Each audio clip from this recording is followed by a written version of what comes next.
Assalamualaikum warahmatullahi wabarakatuh.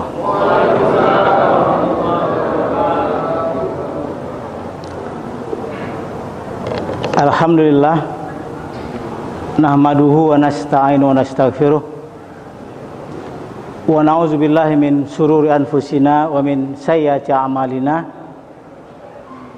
May yahdihillahu fala mudhillalah wa may yudlil fala hadiyalah. Asyhadu an la ilaha illallah wahdahu la syarikalah wa asyhadu anna Muhammadan abduhu wa rasuluhu la nabiyya ba'dah. Allahumma shalli ala Muhammad wa ala alihi wa sahbihi ajmain. Amma ba'du. Bapak, Ibu, jamaah salat zuhur rahimakumullah. Biasanya kita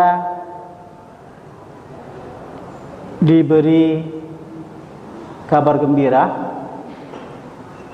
bahwa pada bulan Ramadan akan terjadi pengampunan dosa. Itu berdasarkan hadis dari Rasulullah sallallahu alaihi wasallam.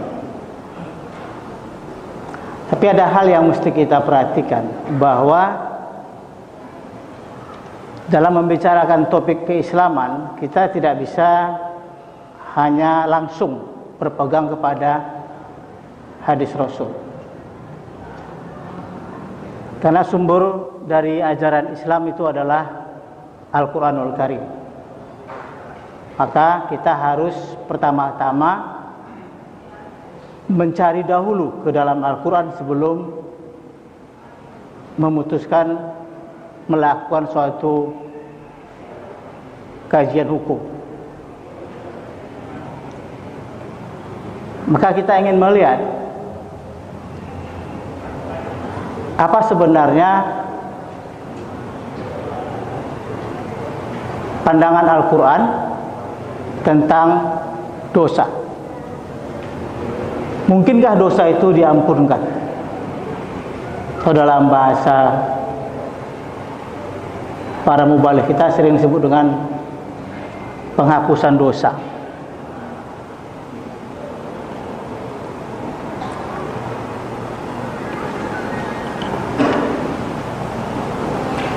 Dalam bahasa Al-Quran kita akan menemukan istilah dosa itu banyak sekali.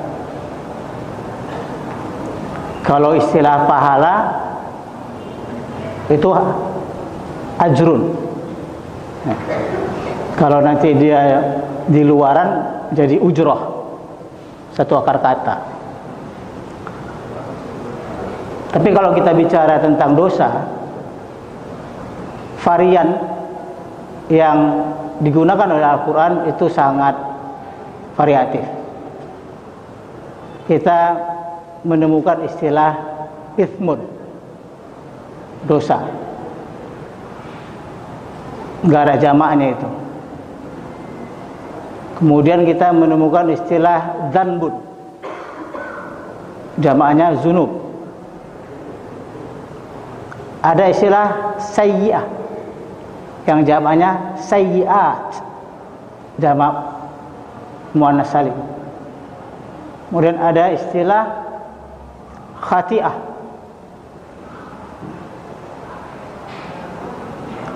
Nah, tentu kita akan mengetahui bahwa setiap kosakata yang digunakan oleh Al-Quran tidak ada yang muradif, tidak ada yang sinonim. Itu punya karakter sendiri-sendiri.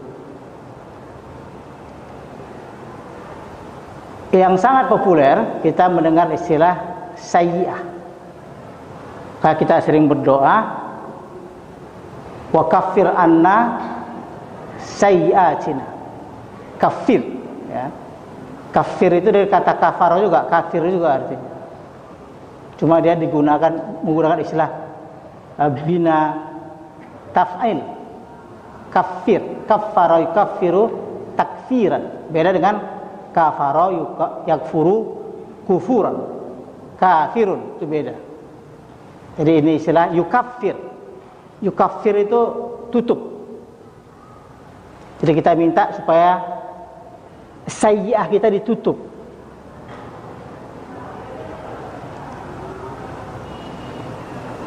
Rabbana fir lana dzunubana. Nah, itu bedanya. Rabbana fir lana dzunubana wa kaffir anna sayyi'atina wa tawaffana ma'al abrar. Jadi ada dua yang kita minta dari Tuhan.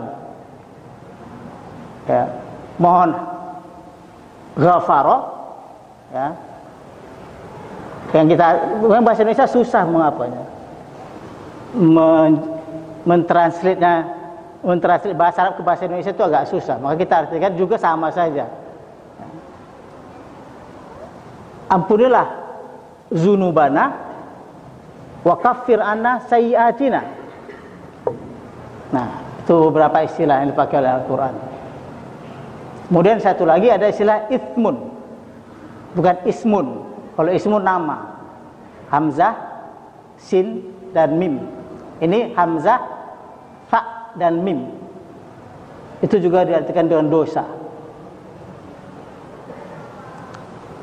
Nah, kalau kita kaji kata-kata di dalam Al-Quran, maka kita akan menemukan beberapa pemahaman yang menarik, ya. Istilah ismun ini yang kemudian lebih banyak dipakai oleh Al-Quran untuk menggambarkan dosa yang tak pernah bisa dihapus. Jadi ternyata ada dosa yang bisa dihapus, ada dosa yang tak bisa diampuni, ada dosa yang bisa diampuni, dan ada dosa yang bisa ditutupi. Apa? Tapi gunanya nanti dia ismun. Kemudian ada zunub dan ada sayyi'ah. Di dalam hadis yang paling populer, nah nanti ini yang saya mengertikan oleh orang-orang pebisnis dosa. Saya bilang pebisnis dosa karena mereka gemar buat dosa, tapi tidak mau tidak mau punya tabungan dosa. Maka hadis ini sangat disenangi mereka. Ittaqillaha haitsu ma kunta wa tabi'is sayyi'atal hasanah tampuha. Yang ujungnya diambilnya, yang awal enggak diambilnya. Biasa orang kalau mau hidupnya gampangan begitu. Iringilah, dia bilang gini, iringilah kejahatan dengan kebaikan, insya Allah akan menghapusnya. Nah, harus kita perhatikan. Ini hadis ini kalau dipahami secara sembarangan, itulah yang membuat orang main-main sama dosa. Ya.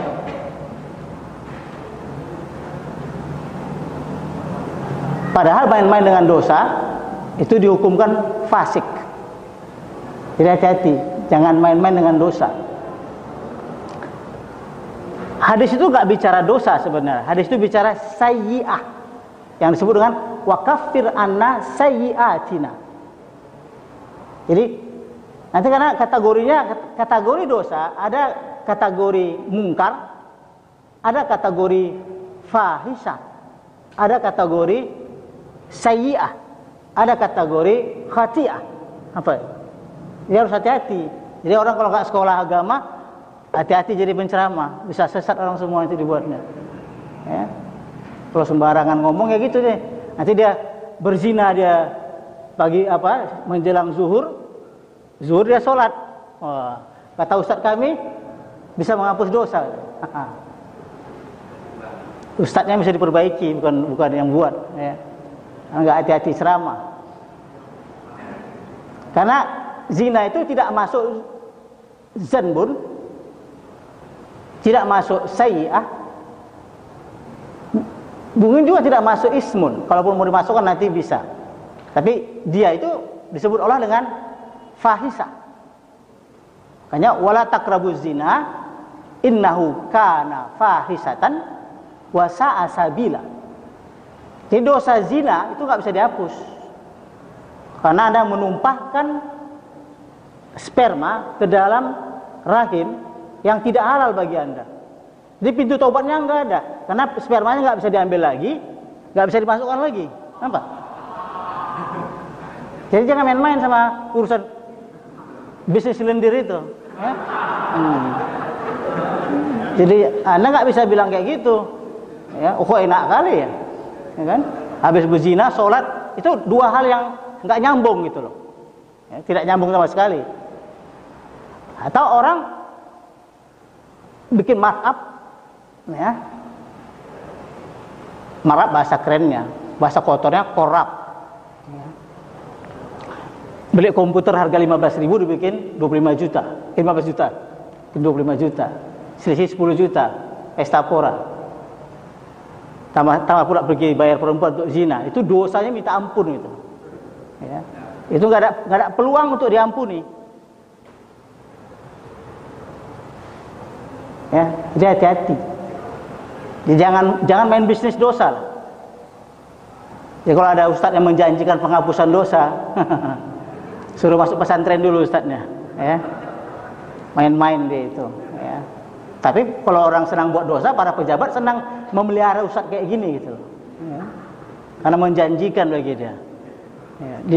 Dibawa umroh, ini bisnis penghapusan dosa.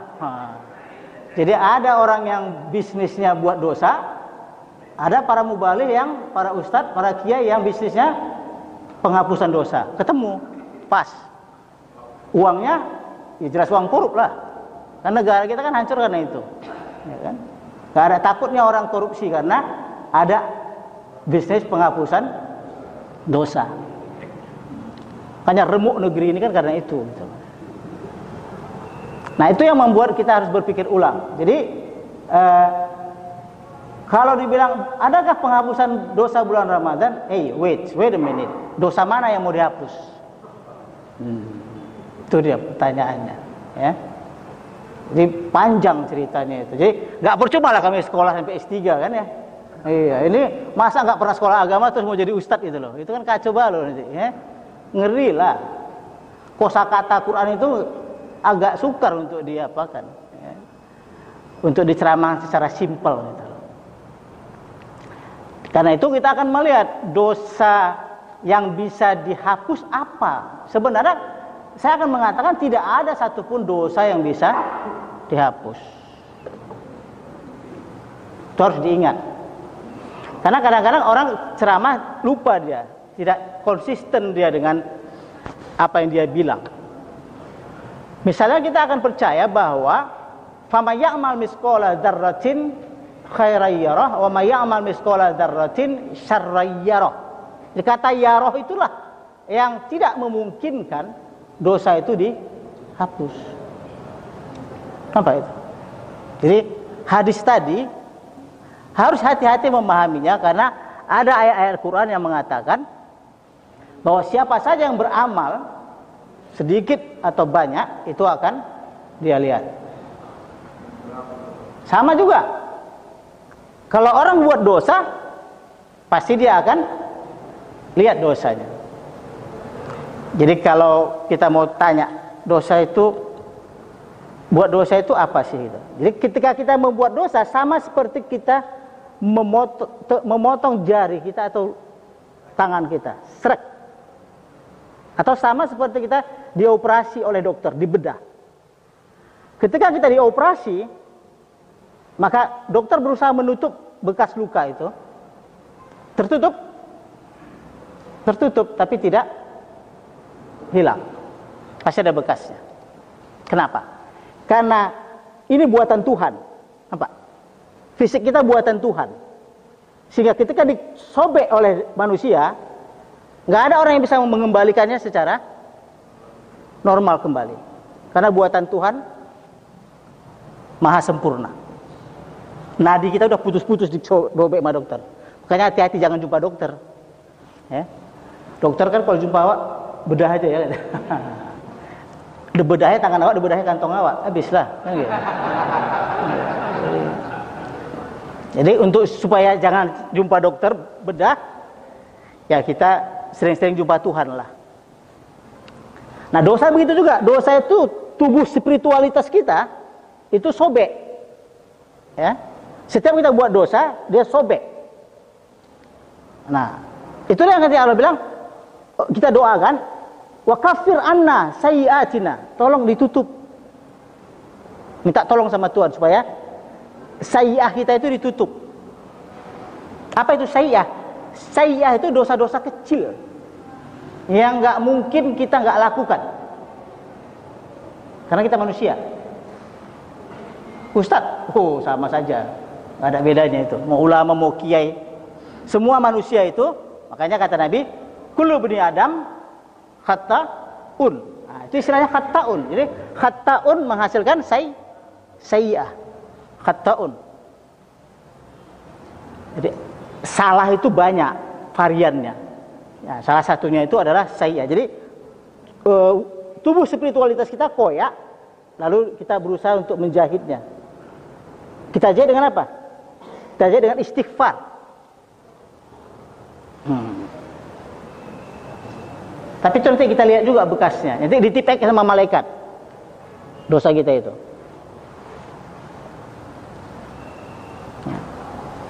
Nah, kalau kita perhatikan, maka kita akan mengatakan yang mungkin untuk kita minta tolong sama Allah, berdoa, itu kategorinya kita ikut ismun. Misalnya kita ambil kata ismun, dosa. Sebenarnya semua artinya dosa. Ada dosa, ada salah, ada macam-macam. Kita ambil ismun, dosa. Dosa itu terbagi kepada dua, dosa besar dan dosa kecil. Nanti ada ustadz yang agak sedikit nyeleneh, dia bilang dosa basah sama dosa kering. Aneh, itu dapat istilah di mana dia? Contohnya apa ustadznya? Dosa basah itu berzina. Tahu juga kalau berzina itu basah ya. Kalau dosa kering pacaran deh. Oh, gitu. Ya betul, masuk akal juga ya. Karena orang pacaran cuma gesek-gesekan doang kali ya. Makanya kayak dosanya kering gitu. Tapi bagaimana orang pacaran yang berzina? Udah rangkap dua-dua lah. Dosa basah tabur dosa kering. Rame kita. Iya kan? Itu dia. Iya, merangkap lah. Lebih bahaya lagi gitu kan. Jadi dosa besar itu nggak bisa dihapus. Ya. Apapun yang Anda buat itu nggak akan pernah bisa dihapus. Makanya tolong hemat-hemat, jangan buat dosa besar. Apa itu dosa besar, Pak? Orang barat bilang grave sin. Dosa besar itu dari dulu udah ada. Dari Musa sampai Isa sampai Muhammad SAW, kategori dosa besar grave sin itu dengan small sin. Small tahap apa namanya? Ordinary sin apa istilahnya. Tapi yang jelas grave sin, dosa besar. Dosa besar itu nggak pernah bisa dihapus. Pertama adalah dosa syirik. Anda tahu syirik kan? Mandiin keris itu syirik itu dah. Kenapa syirik? Karena kerisnya marah dimandiin. Kalau dia nggak perlu mandi kok dimandiin gitu. Ya. Mandi keris sama CS-CS-nya lah. Nah, satu lagi yang kategori dosa besar adalah dia ada ukubatnya. Nah, ada ukubatnya dan ada hududnya. Jadi mencuri, membunuh, ya, berzina, durhaka kepada orang tua, itu kategori dosa besar. Ini nggak bisa dihapus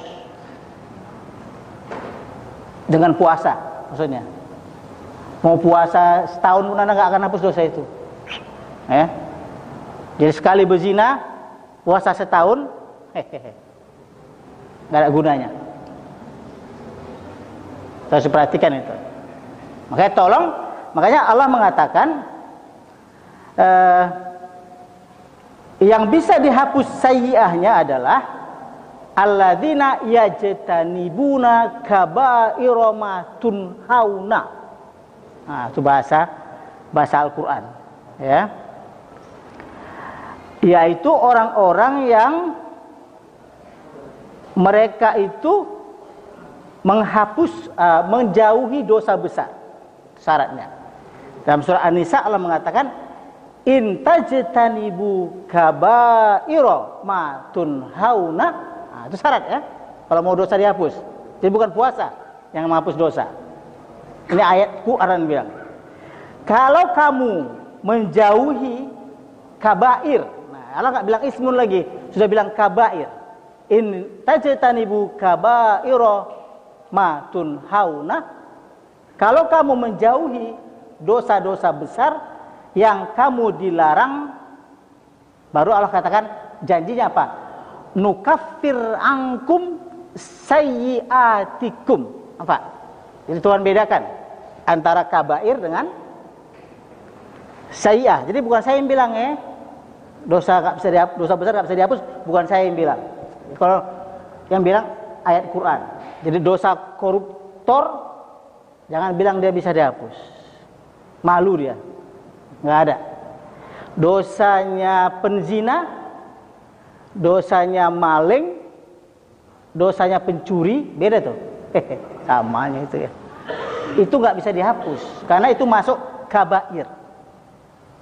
Ya. Itu disuruh jauhi. Allah bilang in tajtanibu kaba'ira, An-Nisa 31. Kalau kamu menjauhi dosa-dosa besar yang dilarang oleh Allah langsung, dilarangannya ada di Quran. Apa itu? Jelas. Jangan bunuh orang, jangan makan harta orang, ya. Jangan tiduri istri orang gitu kan. Nah. Kalau mau nambah, jangan bini orang yang ditambah gitu kan. Baru Allah mengatakan nukaffir angkum sayyiatikum. Kami akan tip X. Nah, nukaffir, kami akan tutup. Kami akan tip X sayyiatikum. Nah, di situ dia. Jadi susah kita mengartikannya apa. Di sini kalau diterjemahkan di sini dia bilang kami hapus kesalahan-kesalahanmu dalam kurung dosa-dosa kecilmu. Nah, itu dia. Jadi sebenarnya kita enaknya hidup ini ya. Kalau kita sudah enggak mengerjakan dosa besar, kita santai bro. Kenapa? Nah, karena Allah udah janji kalau kita enggak buat dosa besar, dosa-dosa kecil kita dengan sendirinya janji Allah nukaffir angkum sayyiatikum, kami akan tip X kesalahan kecil kamu, wa nudkhilkum mudkhalan karima, dan kami akan masukkan kamu ke tempat yang mulia, surga. Jadi ada kalanya juga masuk surga itu gampang. Ada kalanya. Ya. Asalkan kita sanggup mengerjakan kewajiban. Apa itu? Jadi gini, mengerjakan kewajiban itu enggak membuat kita masuk surga. Mindset juga harus diperhatikan. Jadi kalau ada orang bilang, "Sholatlah kamu supaya kamu masuk surga," itu untuk anak kecil boleh lah. Ya. Tapi kalau untuk kita, sholat, puasa, haji itu nggak bisa membuat kita masuk surga. Nampak? Nggak ada pernah teorinya orang puasa, sholat, naik haji masuk surga. Nggak bisa. Nanti dulu, ditengok dulu. Ya. Karena itu kewajiban. Yang membuat orang masuk surga adalah wa amilus sholihat. Nah, itu dia. Beramal soleh. Sholihat itu jamak. Soleh untuk diri kita itulah sholat, puasa, haji. Tapi Allah bilang yang masuk surga itu sholihat, soleh untuk orang lain. Nah, itu makanya jangan diambil uang orang, jangan diambil uang umat. Nah, apalagi ngambil uang Muhammadiyah, parah lah itu. Ya, gawat lah. Iyalah, lebih parah lagi lah. Ya, itu serem itu. Pertanggungjawabannya susah. Ini nggak bisa masuk surga, nggak bisa. Walau orang itu nungging balik, bolak-balik ke haji umroh, ya, itu nggak ada gunanya. Karena orang harus betul-betul serius loh. Jadi bertuhan itu serius, beragama itu serius, ya, jangan seriosa. Kalau seriosa nggak pernah serius itu. Seriusnya apa? Anda buat bisnis dengan Tuhan. Allah Subhanahu wa taala ingin kita betul-betul serius beriman kepada Dia, mengerjakan perbuatan baik dan menjauhi dosa-dosa besar. Itu mesinnya jalan sendiri, nampak kan? Jadi kenapa penting kita menjauhi dosa besar? Itu sebenarnya nggak ada implikasinya dengan urusan akhirat. Dosa besar itu menghancurkan fundamental kemanusiaan. Itu masalahnya. Ya. Jadi Allah kan janji kepada kita, "Lau anna ahlal qura amanu wattaqau la fatahna alaihim barakatim minas samai wal ard." Itu janji Allah.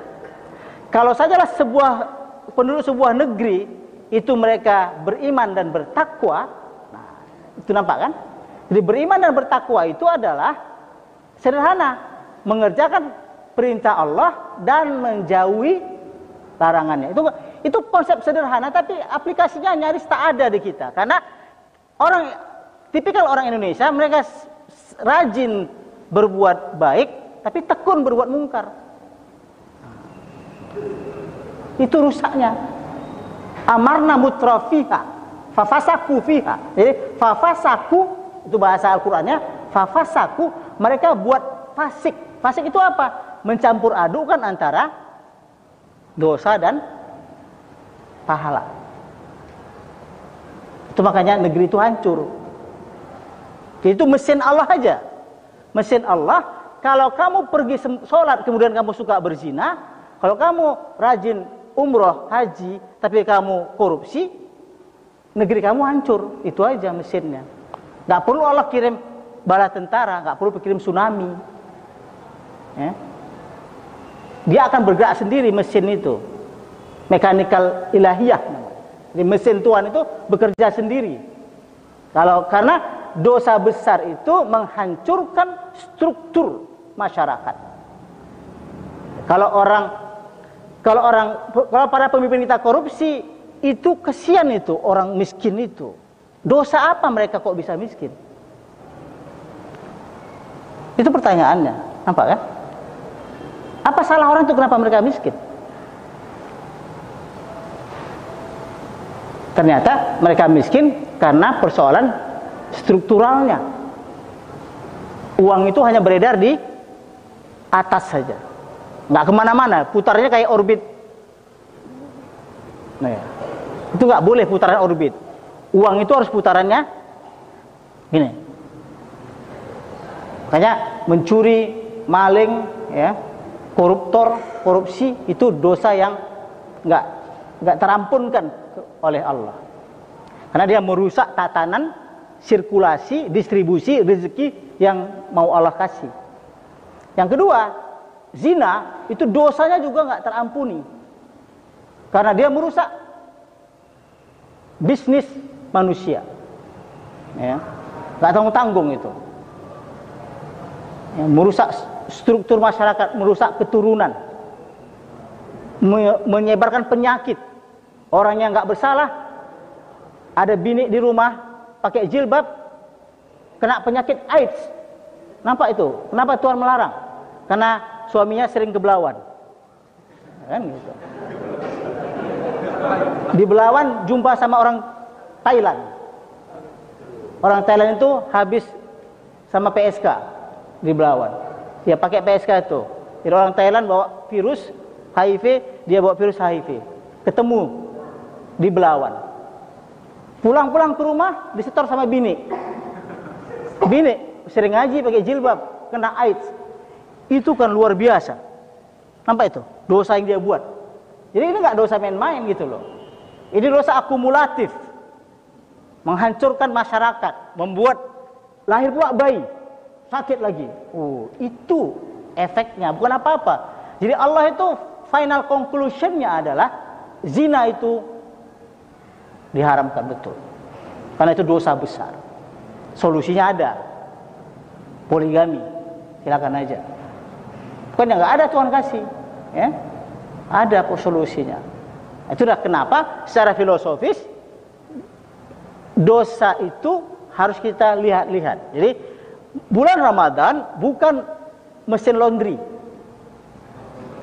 ya, yang bisa mencuci dosa seperti nyuci baju, nggak bisa. Ya.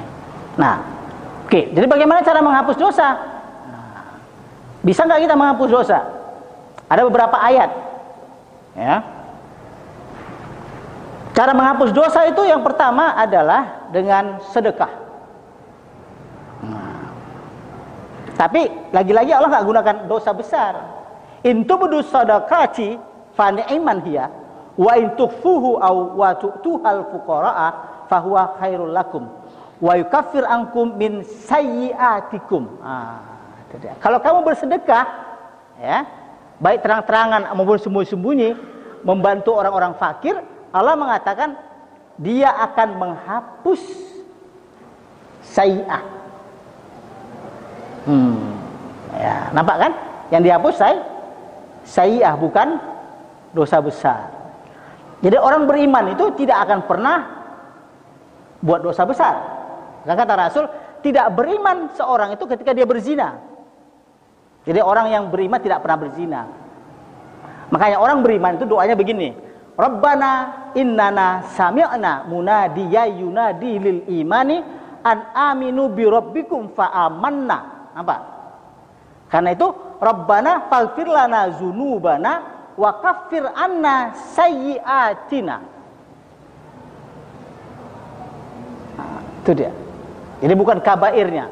Kabair tidak bisa dihapus. Jadi jangan kita main-main dengan dosa. Ya, hati-hati hidup ini. Lebih baik kita beramal, beribadah menengah saja, gak usah terlalu tekun sekali, tapi kita bisa menjauhi dosa besar. Daripada kita bolak-balik umroh tapi suka buat dosa besar, nggak ada gunanya. Kan, kurang mohon maaf bila itu ya. Assalamualaikum warahmatullahi wabarakatuh.